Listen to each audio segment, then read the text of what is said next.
আসসালামু আলাইকুম প্রিয় দর্শক, অন্যমঞ্চের আলাপচারিতায় আপনাদের সকলকে আমন্ত্রণ জানাচ্ছি। এখনকার আলোচনার বিষয় বাংলাদেশের নতুন সংসদের সামনে থাকা 133টি অধ্যাদেশ। আর সবচেয়ে বড় প্রশ্ন, এত অল্প সময়ে এতগুলো অধ্যাদেশ নিয়ে সত্যি সিদ্ধান্ত নেওয়া সম্ভব কি না। ঘটনা হচ্ছে, অন্তর্বর্তী সরকারের 18 মাসের শাসন আমলে জারি করা 133টি অধ্যাদেশ জাতীয় সংসদে তোলা হয়েছে গত 12ই মার্চ, এবং সেগুলো যাচাইয়ের জন্যে যেহেতু কোনো বিজনেস অ্যাডভাইজারি কমিটি তৈরি হয়নি, তাই একটি বিশেষ কমিটিতে পাঠানো হয়েছে, যে কমিটি 2রা এপ্রিলের মধ্যে সংসদে তাদের রিপোর্ট জমা দেবে। সমস্যা হলো, সংবিধানের 93/2 অনুচ্ছেদ অনুযায়ী সংসদের প্রথম বৈঠকে কোনো অধ্যাদেশ তোলার পর 30 দিনের মধ্যে সেটি অনুমোদিত না হলে সেটি আর কার্যকর থাকে না বা বাতিল হয়ে যায়।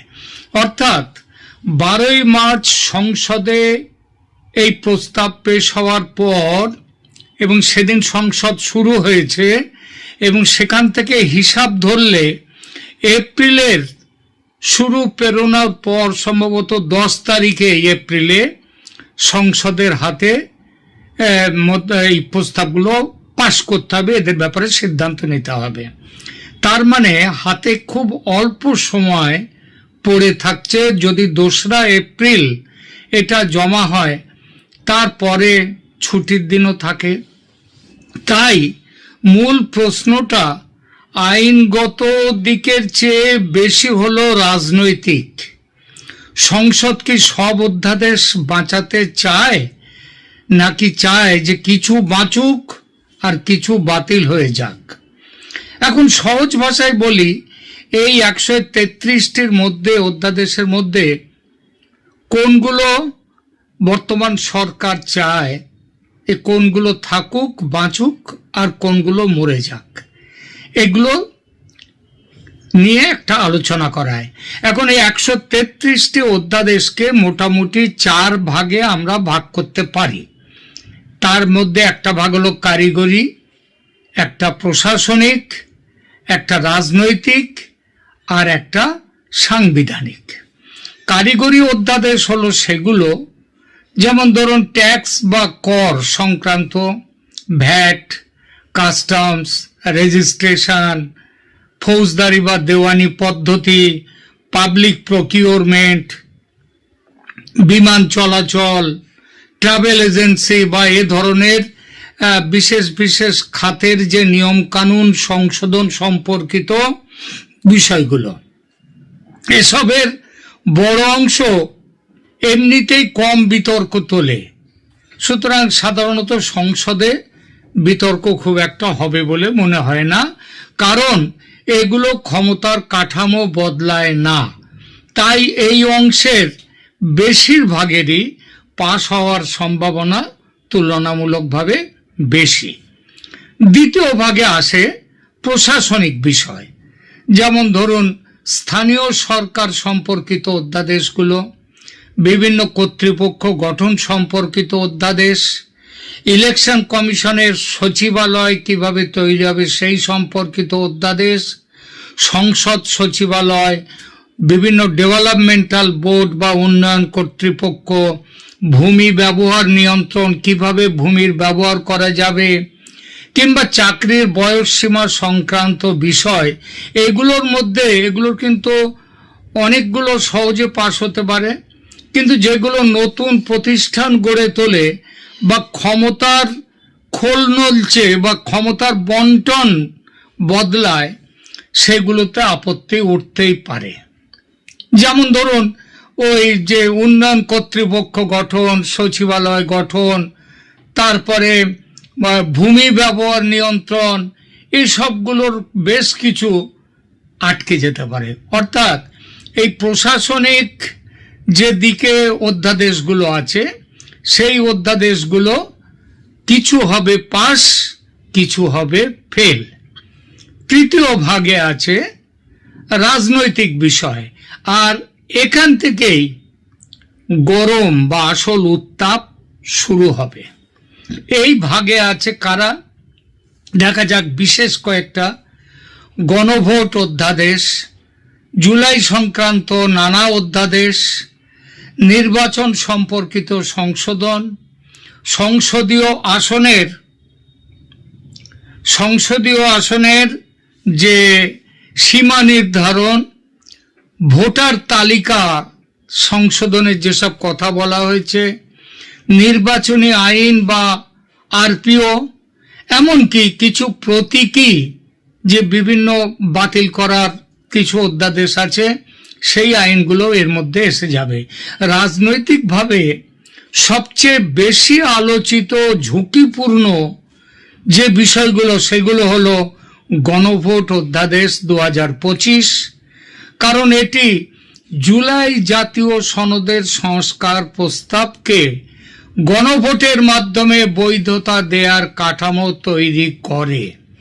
সরকার যে এটা মানবেই না, এটা যে বাতিল করবেই, সেটা তো গতকাল সংসদে স্বরাষ্ট্রমন্ত্রী সালেউদ্দিন আহমেদ তিনি পরিষ্কারভাবে বলে দিয়েছেন। তিনি তো বলেছেন এটা অধ্যাদেশ না আদেশ, সেটাই বোঝা দায়।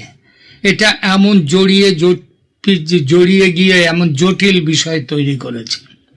আরেকটি অত্যন্ত বিতর্কিত অধ্যাদেশ হলো জুলাই গণ অভ্যুত্থান সুরক্ষা ও দায় নির্ধারণ অধ্যাদেশ, যেটিকে অনেকে জুলাই অংশগ্রহণকারীদের দায় মুক্তি বা আইনি সুরক্ষার অধ্যাদেশ হিসেবে দেখছেন। এ কারণেই এই ধরনের অধ্যাদেশ সংসদে পাশ হবে না, হতে পারে না, কারণ এগুলো সহজে চুপচাপ দ্রুত পাশ হয়ে যাবে এমনটা মনে করার কোনো কারণ নেই, এবং সরকারও চায় না যে এই অপরাধের সঙ্গে যারা জড়িত ছিল, বিভিন্ন মানবাধিকার সম্পর্কিত অপরাধের, সেই অপরাধের তারা দায় মুক্তি পাক, এটা সরকার চায় না। এবং বিশ্বের যে জনমত, তারাও চায় এগুলোর বিচার হোক।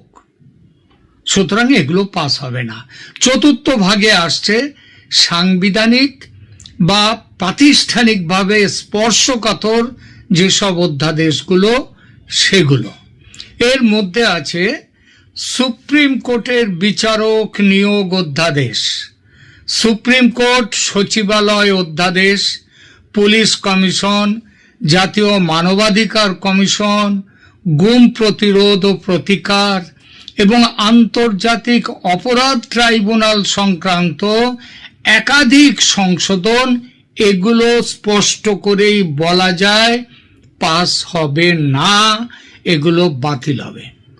এই ব্লকের জিনিসগুলো সবচেয়ে কঠিন, কারণ এগুলো সরাসরি রাষ্ট্রের ক্ষমতার ভারসাম্য, বিচার বিভাগের স্বাধীনতায় হস্তক্ষেপ, মানবাধিকার এবং জবাবদিহির প্রশ্নে মানবাধিকার বিরোধী অবস্থানে প্রকাশ করে এগুলো। সুতরাং এগুলো পাস হওয়ার সম্ভাবনা নেই, এটা মোটামুটি ধরে নেওয়া যায়। উদাহরণ হিসেবে দেখুন, বিচারক নিয়োগ অধ্যাদেশ নিয়ে কিন্তু ইতিমধ্যেই আদালতে রিট হয়েছে, আর সুপ্রিম কোর্ট সচিবালয় অধ্যাদেশ নিয়েও বড় ধরনের বিতর্ক ইতিমধ্যে তৈরি হয়ে গেছে।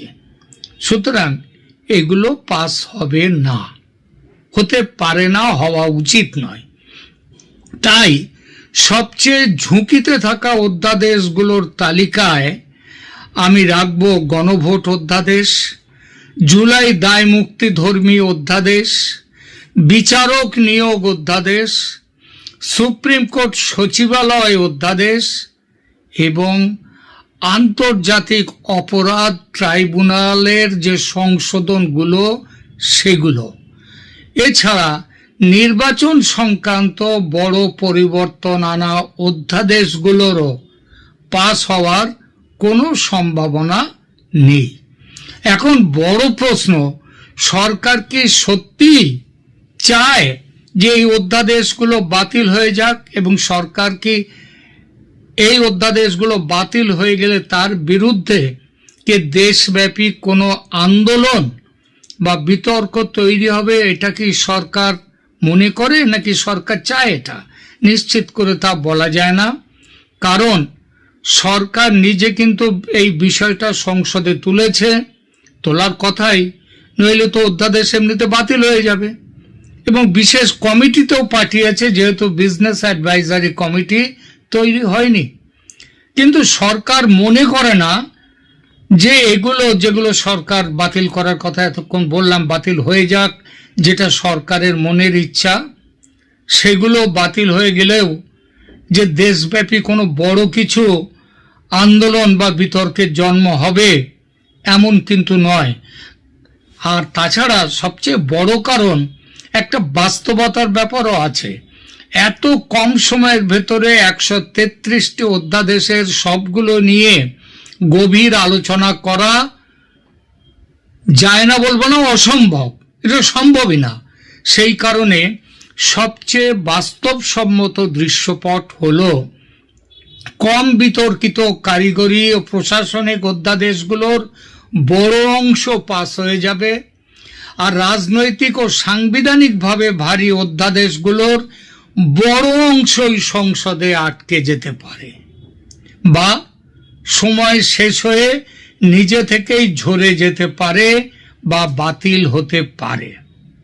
অর্থাৎ এটি শুধু আইনের প্রশ্ন নয়, এটি নতুন সংসদের প্রথম বড় রাজনৈতিক পরীক্ষাও। সংসদ কি অন্তর্বর্তী আমলের আইনগত উত্তরাধিকার গ্রহণ করবে, নাকি বেছে বেছে কিছু রেখে, যেগুলো নিরাপদ, যেগুলো আদৌ কোনো বিতর্কিত নয়, সেগুলো রেখে বাকিগুলো বাদ দেবে? কোনটা করবে সরকার, কোনটা বাদ দেবে? আমরা আমাদের বিচার বুদ্ধিমতে কয়েকটির কথা বললাম। সামনের কয়েক সপ্তাহের মধ্যে ফয়সালা সবাই দেখতে পাবে কি হচ্ছে। এই কারণেই 133টি অধ্যাদেশের লড়াই আসলে 133টি আলাদা কাগজের লড়াই নয়, এটি রাষ্ট্র ক্ষমতা, বৈধতা, বিচার, নির্বাচন এবং ভবিষ্যৎ রাজনৈতিক বন্দোবস্তের লড়াই। এই লড়াই নির্দিষ্ট করে দেবে বাংলাদেশে আগস্ট 2024 থেকে ফেব্রুয়ারি 2026 পর্যন্ত যে মৎস্য ন্যায় কায়েম হয়েছিল তার কুশীলবদের যথাযথ বিচার। এর সঙ্গে আওয়ামী লীগকে যেভাবে গায়ের জোরে ফ্যাসিস্ট সরকার বলে তাদেরকে যেভাবে বাতিল করে দেওয়া হয়েছে, মাঠের বাইরে ঠেলে ফেলে দেওয়া হয়েছে, সেই জায়গা থেকে তাদেরকে আবার পুনরুত্থানের যে সম্ভাবনা, সেই সম্ভাবনার বাস্তবতা ও গণতন্ত্র, আগামী দিনে বাংলাদেশের গণতন্ত্রের কি গতিপথ কিভাবে নির্ধারণ হবে, এক কথায় আগামী এই 133টি যে অধ্যাদেশ, তাদের ভবিষ্যৎ কিন্তু এগুলোই বলে দেবে।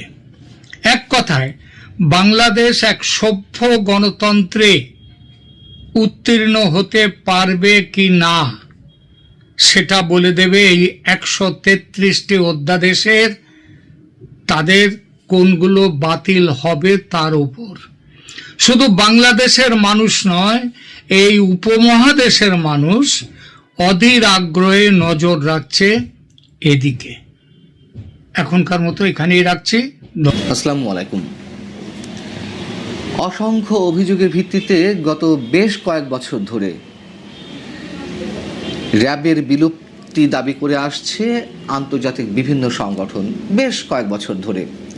যেহেতু র্যাবের বিরুদ্ধে তো অনেক ধরনের অভিযোগ রয়েছে, এই কথাগুলোও সত্য, কিন্তু একটি বিষয় আমি ঠিক বুঝি না যে অভিযুক্ত বিভিন্ন অপকর্মে অভিযুক্ত কোনো প্রতিষ্ঠানকে বিলুপ্ত করার মধ্য দিয়েই তেমনই আর যেসব প্রতিষ্ঠান রয়েছে বা সেই একই ধরনের অপকর্মগুলো সমাজ থেকে একেবারে দূর হয়ে যাবে কিনা, সে নিয়ে নানান ধরনের বিতর্ক রয়েছে। এ নিয়ে অবশ্যই আরও নতুন করে বলার রয়েছে। তার আগে একটু জানিয়ে রাখি, র্যাবের বিলুপ্তি চেয়ে আন্তর্জাতিক 9টি সংগঠন নতুন করে বাংলাদেশ সরকারের কাছে দাবি জানিয়েছে যেন অনন্তবিলম্বে র্যাবের বিলুপ্তি করা হয়। এই সংগঠনগুলোর মধ্যে কারা রয়েছে যথারীতি Human Rights Watch, Amnesty International, 45 Rights, Article 19, CPJ, সিভিকাস সহ আরও বেশ কয়েকটি সংগঠন। এই চিঠিতে কি বলা হচ্ছে যে ইচ্ছে মতো বা বেআইনি আটক বন্ধ করা, অতীতের মানবাধিকার লঙ্ঘনের ঘটনায় দায়ীদের জবাবদিহির আওতায় আনা সহ এই যে বিভিন্ন ধরনের বিতর্ক, তার একটা সমাধানের জন্য র্যাপিড অ্যাকশন ব্যাটালিয়ন র্যাবের বিলুপ্তি আশা করছে এই সংগঠনগুলো। এখানে আরও বলা হচ্ছে যে প্রধানমন্ত্রী তারেক রহমান এবং তার দল বিএনপি সরকারের সামনে নানান ধরনের চ্যালেঞ্জ রয়েছে এবং খুবই গুরুতর সেই চ্যালেঞ্জগুলো। এই সময়টিকে তাই মানবাধিকার সুরক্ষায় দীর্ঘমেয়াদী সংস্কারের সুযোগ হিসেবে দেখা হচ্ছে। বেশ ভালো কথা।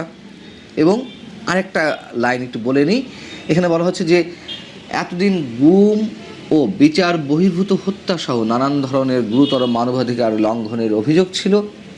তার পতনের পর এসব ঘটনা অনেকটাই কমে এলেও অন্তর্বর্তী সরকারের সময়েও রাজনৈতিক প্রতিপক্ষকে ইচ্ছামতো আটক এবং সাংবাদিক, ধর্মীয় সংখ্যালঘু ও সাংস্কৃতিক প্রতিষ্ঠানের উপর হামলার মতো ঘটনা পুরোপুরি বন্ধ হয়নি। তাহলে বোঝা গেল যে কোনটি আসলে জরুরি। আমি যে কথাগুলো বলতে চাচ্ছি সেই কথাগুলো এর মধ্যে আছে কিনা আমি আরেকটু পরিষ্কার করে বলি। র্যাবের বিরুদ্ধে গুম, বিচার বহির্ভূত হত্যাকাণ্ড কিংবা চাঁদাবাজি সহ নানান ধরনের অভিযোগ রয়েছে, এ কথা তো চরম সত্য। আওয়ামী লীগ যাওয়ার পরে অন্তর্বর্তী সরকার আসার পরে ক্রস ফায়ার বন্ধ হয়েছে, এ কথাও সত্য। কিন্তু পাশাপাশি এ কথাও সত্য যে গুম, বিচার বহির্ভূত হত্যাকাণ্ড যে অন্তর্বর্তী সরকারের সময় হয়নি তা তো নয়, র্যাবের মাধ্যমে হয়নি, কিন্তু অন্যভাবে তো হয়েছে। এবং তার বদলে কি হয়েছে, মব সংস্কৃতি একটা নতুন ধারা নিয়ে আমাদের সামনে উপস্থিত হয়েছে। অর্থাৎ এইখানে আন্তর্জাতিক সংগঠনগুলোর সংস্কারের কথা বলা হয়েছে। দেখুন কি চমৎকার সব শব্দগুলো। একটা সংগঠন বিলুপ্ত করলেই সংস্কার হয়ে যায়। মোদ্দা কথা, সরকারের মনোজাগতিক চিন্তা ভাবনায় যতক্ষণ না পরিবর্তন না আসছে, সরকারের মানসিকতায় যতক্ষণ না পরিবর্তন না আসবে, ততক্ষণ র্যাবের মতো আর 10টা প্রতিষ্ঠান বন্ধ করেও অপকর্ম, অপরাধ সমাজ থেকে নির্মূল করা সম্ভব নয়। আচ্ছা, পুলিশের পোশাক বদল করা হলো, তাই না? কোটি কোটি টাকা খরচ করে। কি হয়েছে পুলিশের পোশাক বদল করে? পুলিশের চরিত্রের কোনো ধরনের বদল হয়েছে? মামলা বাণিজ্য বন্ধ হয়েছে, ঘুষ বাণিজ্য বন্ধ হয়েছে, মানুষকে হয়রানি করা বন্ধ হয়েছে। এখনও এই পুলিশেরই একটি অংশ নিশ্চয়ই দায়িত্বশীল অবস্থা রয়েছে, তারা ভালো কাজ করে যাচ্ছে। ঠিক একইভাবে এ ধরনের একটু অংশ তো আগেও ছিল। আচ্ছা, এখন তো আর আওয়ামী লীগ নেই, এখন তো আর সেই অন্তর্বর্তী সরকারের সময় তো আওয়ামী লীগ ক্ষমতায় ছিল না, তখন পুলিশকে পেটোয়া বাহিনী হিসেবে আমরা দেখিনি। নিরীহ অসংখ্য সাধারণ মানুষকে আমরা তাদের বিরুদ্ধে মামলা করতে দেখিনি, কারাগারে পাঠাতে দেখিনি, গেছে তো। এবং সেই একই পুলিশ আবার এখনও রয়েছে, সেই পুলিশ আবার সেই একই ধরনের চরিত্র নিয়ে বসে আছে।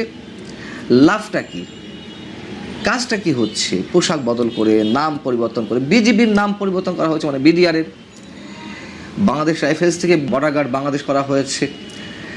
তাতে কি বিডিআরের যে হত্যাকাণ্ডের মধ্য দিয়ে এই বাহিনীতে যে একটি কলঙ্কের দাগ লেগেছিল বা লেগে আছে, সেটা কি মোছা গেছে? যায়নি তো। বরং বিডিআর হত্যাকাণ্ড নিয়ে যেই বিচারিক প্রক্রিয়ার কথা বলা হচ্ছিল, ন্যায় বিচারের কথা, সেটি আমরা আওয়ামী লীগের সময় দেখিনি, অন্তর্বর্তী সরকারের সময় সেটি দেখিনি। অর্থাৎ মানসিকতা পরিবর্তন দরকার সবার আগে। সেটি না হলে কোনো কিছুরই পোশাক বদল করে সম্ভব নয়, নাম পরিবর্তন করা সম্ভব নয়, বিলুপ্তির মাধ্যমেও সমাজে কাঙ্ক্ষিত পরিবর্তন আনা সম্ভব নয়। এবং এই র্যাবের সৃষ্টি হয়েছিল কখন? যখন বিএনপি জামাত জোট সরকার ছিল, তখন তো সেই র্যাব তখনই মানুষের মাঝে মূর্তিমান আতঙ্ক হয়ে দাঁড়ালো। আবার সেই র্যাবকে ব্যবহার করলো আওয়ামী লীগ, আবার অন্তর্বর্তী সরকার হয়তো তারা তাদের প্রয়োজনে কোনো কোনো জায়গায় ব্যবহার করেছে। আচ্ছা, মনে করুন যে আওয়ামী লীগ সময় এই র্যাবের সদস্যদের মাধ্যমেই তো 7 মার্ডার সংঘটিত হয়েছিল নারায়ণগঞ্জে। তার বিচারিক প্রক্রিয়া নিয়ে অনেক ধরনের বিতর্ক রয়েছে। যদিও আসামিদের ধরা হয়েছিল আওয়ামী লীগের সময়, এটা একটি বড় কাজ, কিন্তু বিচার কাজ তো সম্পন্ন হয়নি। আচ্ছা, সেই বিচার কাজটা কি অন্তর্বর্তী সরকার করতে পারতো না? এই ডক্টর ইউনূস সরকার কত বড় বড় কাজে হাত দিয়েছে, সেই বিচার প্রক্রিয়া তো থেমে আছে এবং শুনি সেখানে নিরপরাধ মানুষও আটককৃত অবস্থা রয়েছে। তাহলে লাভের লাভটা কি হচ্ছে?